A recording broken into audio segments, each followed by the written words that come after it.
Bonjour à tous et bienvenue sur ce qui sera probablement la dernière vidéo du cours de physique-chimie pour les terminales à appliquées. Donc pour cette dernière vidéo, on va voir le dernier devoir, qui sera un devoir maison, obligé, intitulé Lumière, couleur et colorant. Donc ce devoir maison porte à la fois sur le chapitre 5 et 6, donc les deux derniers chapitres. Je vais donner quelques indications pour ce chapitre. Enfin, surtout où trouver les informations, hein, vu que vous le faites en devoir maison, vous pouvez avoir le cours sous la main si vous voulez. Donc là, j'ai fait un certain nombre de rappels sur les mêmes formules qui sont données au chapitre 5 et les grandeurs du chapitre 5. Pour tout le contrôle, on va s'intéresser à deux matières colorantes, la matière colorante grand A de couleur jaune, la matière colorante grand B de couleur cyan.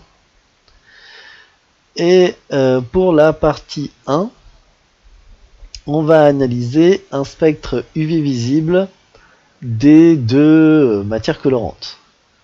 Donc je vous mets un petit attention, le spectre petit a ne correspond pas forcément au grand A. Justement, vous allez devoir dire à quelle couleur correspond chacun de ces spectres. Si vous avez des mal là-dessus, donc des informations sont au chapitre 5, le cours sur la spectroscopie UV visible, donc la fin du chapitre 5, où vous allez avoir plus de détails quand j'en parle dans le TD17, dont la vidéo devrait être aussi sur YouTube, où il y a des exemples, des exercices très similaires qui peuvent vous aider à répondre aux questions ici. Alors la première question, c'est principalement une question de cours. La deuxième, c'est typiquement ce qu'on a vu dans le TD17. Troisième aussi. Quatrième, toujours le TD17. C'est l'exercice du TD17, l'exercice 2 du TD17. C'est vraiment la même chose. Toujours pareil. Et là, c'est un mélange de matières colorantes. Donc, à nouveau, vous le voyez dans le TD17. Et le cours est dans le chapitre 5, mélange de matières colorantes. Voilà, pas grand chose de plus à dire là-dessus. Pour la partie 2, ça c'est le genre de partie que pour la plupart vous n'allez pas aimer, parce que c'est là où on va mettre des calculs. Donc tout d'abord, j'ai ma longueur d'onde pour le A et pour le B. Et première remarque importante, l'unité ici, c'est des nanomètres. Pour tous nos calculs, il faut une unité en mètres. Donc la première chose à faire, c'est de transformer ces nanomètres en mètres. Donc pour ce faire, vous voyez ici en haut que 1 nanomètre, c'est 10 puissance moins 9 mètres. Donc l'idée, c'est de transformer ici, au lieu d'avoir 450 nanomètres, vous mettez 450 fois 10 puissance moins 9 mètres. Même chose ici, 700 fois 10 puissance moins 9 mètres.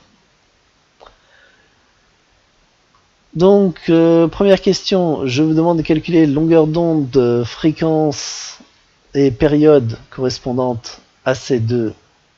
Non, pour ces deux longueurs d'onde, pardon, je vous demande de calculer la fréquence et la période qui correspondent. Ça ressemble aux exercices du TD13, dont j'ai aussi fait une vidéo pour expliquer. Là, les formules à utiliser, c'est celle ici, qui lie la longueur d'onde, c'est ce lambda, à la période, c'est ce nu là, et à la période, c'est le t, pardon, et à la fréquence, le nu ici. Donc attention, ici, c'est lambda égale c divisé par nu, ou aussi lambda égale c fois t. Et un point, c'est un fois écrit d'une autre façon. Donc une fois que vous avez fait ces calculs, je vous demande laquelle de ces deux longueurs d'onde a la fréquence la plus élevée. Justifier, c'est juste vous marquer, celle-là est plus grande que celle-là, donc voilà, elle est plus grande. Le résultat en chiffres, ça suffit pour justifier. Ensuite, je vous demande de calculer les énergies correspondantes à ces deux longueurs d'onde. Donc là, le plus simple, c'est d'utiliser déjà directement la formule qu'il y a ici, qui permet de calculer l'énergie en connaissant la longueur d'onde lambda. H et C sont donnés, H là, C ici. Et il suffit de faire le calcul, et ensuite on vous demande quelle énergie est la plus élevée. Est-ce que vous auriez pu anticiper le résultat? Donc là, il faut se baser sur ce que j'ai raconté sur les couleurs chaudes ou froides en physique. Quelles sont les couleurs chaudes ou froides? Est-ce qu'on aurait pu savoir, en connaissant la couleur, les deux couleurs, c'est-à-dire jaune et cyan, laquelle va être la plus énergétique dans ce cas-là? Une petite remarque pour tous ces calculs, faites-les à la calculette, parce qu'il y a des 10 puissances qui se baladent partout. L'idéal, c'est de mettre des parenthèses entre le chiffre et la puissance de 10 à chaque fois, pour éviter qu'il y ait des erreurs de calcul. Normalement, si vous êtes sur une calculette, vous pouvez utiliser la touche E majuscule, ou double E majuscule, ou sur le Casio, c'est x10 puissance X. Et si vous utilisez cette touche-là pour écrire le x10 puissance, vous n'allez pas avoir besoin de mettre de parenthèses. Mais d'un point de vue général, pensez à mettre des parenthèses, ça évite les accidents. Dernier petit indice, pour ceux qui aient des résultats, vu qu'ici on est dans du visible, pour ceux qui s'y connaissent un peu, on peut savoir la puissance de 10 qu'il nous faut pour les résultats. Donc bon, là vous les savez peut-être pas, donc je vais vous le donner. La fréquence, donc le nu ici, ça va être de l'ordre de 10 puissance 14. La période, le t ici, ça va être de l'ordre de 10 puissance moins 15. Et l'énergie de l'ordre de 10 puissance moins 19. Donc si vous n'avez pas trouvé ça, c'est généralement que vous avez soit oublié une conversion, soit pas bien mis les parenthèses, et il y a une puissance de 10 qui est partie au mauvais endroit. Voilà. Maintenant passons à la partie 3. Donc la partie 3 va être très fortement similaire à l'exercice 3 du TD17, dont la vidéo est aussi sur YouTube. Et donc oui, faites le TD17 d'abord. Hein. Et là, on va expliciter que le colorant 1, c'est un colorant alimentaire appelé la curcumine de formule brute C21H10O6. Et la matière colorante B, c'est du chlorure de cobalt 2 de formule CoCl2.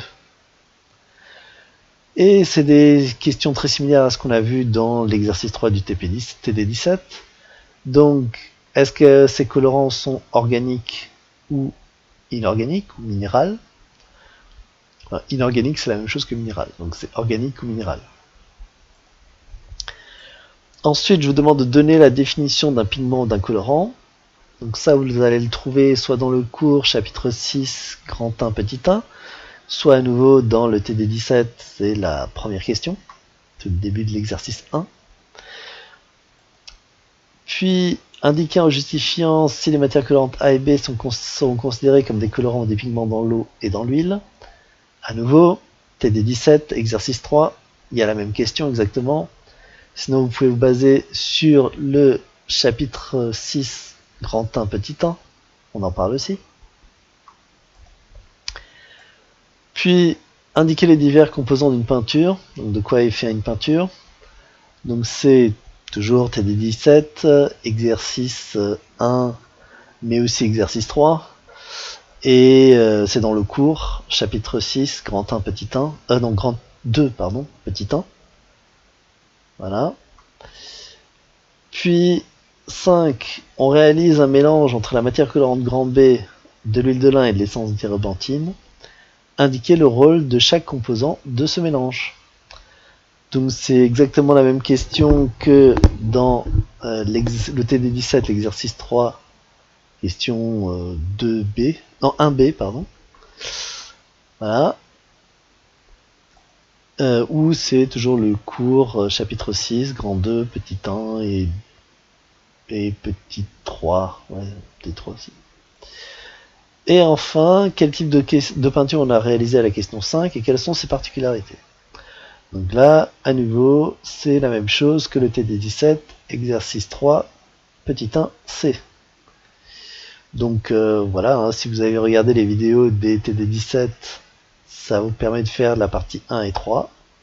Et pour la partie 2, c'est le TD13. Voilà, je n'en dirai pas plus sur ce devoir. Et sur ce, ben, ça met fin à la dernière vidéo du cours de physique-chimie de terminale à appliquer. Je vous souhaite un bon travail. Et puis si on ne se revoit pas, ben, bien des bonnes vacances et bonne chance pour l'année prochaine. Voilà, au revoir.